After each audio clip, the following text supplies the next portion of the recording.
A Alemanha, tradicionalmente vista como uma grande potência econômica e um pilar da União Europeia, mantém uma relação complexa com o setor de armamento. Esta relação foi moldada pela sua história tumultuada e pela sua política de defesa centrada na diplomacia e na contenção. No entanto, os recentes desenvolvimentos na Europa, especialmente devido à guerra da Ucrânia e às crescentes tensões internacionais, colocam esta postura em xeque. É por isso que neste vídeo convido você a descobrir por que e como a Alemanha deseja se tornar uma potência europeia essencial no setor de armamento. Preparados? Então vamos! A história militar da Alemanha moderna é marcada pela Segunda Guerra Mundial e pelo trauma que dela resultou. Após a guerra, o país foi desmilitarizado e, com a Guerra Fria, dividido. Este período, no entanto, forjou uma política de cautela e uma abordagem diplomática à defesa. Até recentemente, as exportações de armas alemãs eram severamente restringidas, especialmente para zonas de conflito e regimes autoritários. Mas em 2022, as coisas mudaram quando o chanceler Olaf Scholz anunciou um aumento sem precedentes no investimento em defesa, marcando o que ele chamou de Zeitenwende, mudança de época. Isso permitiu a liberação de fundos para modernizar o exército da República Federal da Alemanha e aumentar as capacidades da indústria de armas alemã. A República Federal da Alemanha foi criada em 1955. É responsável pela defesa nacional alemã e também participa em várias missões internacionais de manutenção da paz e ajuda humanitária. É composta por 3 ramos principais: o Exército, a Força Aérea e a Marinha. Inclui também serviços de apoio como logística, serviços médicos e forças especiais. Entre as prioridades do governo estão a modernização de tanques, aumento da produção de munições e parcerias de defesa aérea, como a aquisição de F-35, para atender aos requisitos da OTAN. Mas vamos dar uma olhada mais de perto. Tudo começou em setembro de 2022, quando o chanceler alemão anunciou que tornaria o país a força armada mais bem equipada da Europa. Pois, segundo ele, a Alemanha, a nação mais populosa, com maior poder econômico e localizada no centro do continente, deveria ter um exército pilar da defesa convencional na Europa e a força armada mais bem equipada da Europa, assumindo mais responsabilidades dentro da OTAN. Alguns meses antes, logo após o início do conflito russo-ucraniano, o chanceler anunciou um grande empréstimo de 100 bilhões de euros para rearmar o exército alemão. Entre as prioridades estavam a aquisição de novos helicópteros de transporte pesado, bem como a compra de 35 aviões de combate F-35 e a aquisição de fragatas F-126. Uma parte será utilizada para a renovação de tanques e veículos blindados, e a aquisição de tecnologias de comunicação de ponta, incluindo equipamentos resistentes a ataques cibernéticos. Posteriormente, ele também apelou a um aumento do poder dos países europeus na OTAN. Olaf Scholz foi eleito em 2021. Na época das eleições, ele já havia declarado que queria aumentar significativamente o orçamento da defesa alemã se fosse eleito, dedicando mais de 2% do PIB à defesa todos os anos.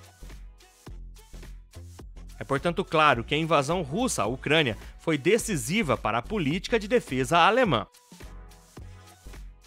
Durante seu discurso em setembro de 2022, se pronunciou a favor da criação de uma sede europeia capaz de realizar missões. Isso poderia incluir a evacuação de cidadãos europeus, mas também de missões europeias de aconselhamento ou de formação, como já foi feito no Iraque, no Mali ou no Níger. Ele pretende também utilizar as possibilidades já oferecidas pelos tratados da União Europeia para facilitar possíveis ações militares europeias. Segundo ele, o problema da Europa é o número importante de sistemas de armas e equipamento militar, bem como a concorrência entre as diferentes empresas de armas. Assim, ainda segundo o chanceler, só um aumento coordenado das capacidades europeias permitiria à Europa agir. No entanto, o armamento continua sendo um assunto controverso na Alemanha. As vendas de armas a países envolvidos em conflitos ativos suscitaram debates internos. A sociedade alemã, em grande parte pacifista desde a Segunda Guerra Mundial, mostra uma certa resistência aos desenvolvimentos recentes. Ao mesmo tempo, a modernização também enfrenta desafios logísticos, como o envelhecimento de certas infraestruturas e a lentidão dos processos de modernização. Por exemplo, em abril de 2024, um relatório do Instituto Alemão Independente de Investigação Econômica destacou as dificuldades da Alemanha em se rearmar e manter os objetivos da OTAN. Cada país membro se compromete a dedicar pelo menos 2% do seu PIB à defesa. Mas foi só em 2023 que a Alemanha excedeu pela primeira vez esse objetivo. Mas para manter esse objetivo, Berlim terá que aumentar o seu orçamento de mais de 55 bilhões para 85 bilhões de dólares, o que parece improvável. O relatório também informou o estado da queda dos estoques entre 1992 e 2021. Neste período, o número de tanques do exército alemão passou de 6.684 para 339. Durante o mesmo período, obuses passaram de 3.214 para 121 e aviões de combate de 553 para 226. Os soldados também se viram por vezes confrontados com uma escassez de equipamentos essenciais, como capacetes, coletes à prova de balas e curativos para kits de primeiros socorros. Os militares sofreram com a escassez também de helicópteros, colocando em perigo não só as operações militares, mas também as capacidades de resposta a emergências. Ainda de acordo com a reportagem, em 30 anos, Berlim teria conseguido poupar cerca de 500 bilhões de euros em detrimento dos seus gastos militares, considerados em grande parte insuficientes para responder ao novo desafio estratégico colocado pela Rússia. Assim, se o país mantiver o ritmo de 2024, precisará de 15 anos para restaurar as capacidades de aeronaves de combate, 40 anos tanques e 100 anos de obuses. Enquanto Moscou seria agora capaz de produzir em 6 meses tantas armas quanto todas as forças armadas alemãs em serviço. Boris Pistorius, ministro da Defesa alemã, prepara uma revisão das forças armadas em 4 pilares e com um comando de apoio comum. Além do Exército, da Aeronáutica e da Marinha, uma nova força dedicada ao ciberespaço e à informação verá a luz do dia. Ela será especializada em guerra cibernética, proteção eletrônica e inteligência. Pistorius também pensa em reintroduzir o serviço militar. Outra polêmica é a venda de armas a países envolvidos em conflitos ativos.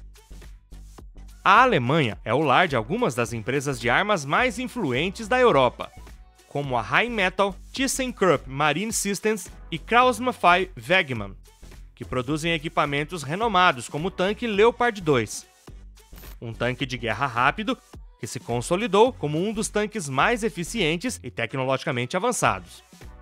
Estas empresas são essenciais não só para a defesa nacional, mas também para as alianças estratégicas da Alemanha. Desempenham um papel importante nas exportações, especialmente para os países da OTAN, mas também para mercados emergentes. Enquanto o país é criticado pelo seu apoio militar a Kiev, considerado muito tímido, o governo alemão aumentou as suas licenças de exportação de armas para Israel. O país é o segundo maior fornecedor de armas para Israel, depois dos Estados Unidos. No entanto, 60% dos alemães se opõem à exportação de armas para o Estado judeu, segundo vários meios de comunicação alemãs. Agora você sabe mais sobre a atual ligação da Alemanha com armamentos. O país se encontra, portanto, num momento decisivo da sua política de defesa e armamento. Historicamente marcado pela prudência estratégica e pelo pacifismo enraizado, é hoje pressionado a redefinir o seu papel militar face às novas realidades geopolíticas. Mas este processo de rearmamento e modernização, embora ambicioso, enfrenta desafios internos, como o envelhecimento das infraestruturas e os debates sociais sobre as exportações de armas.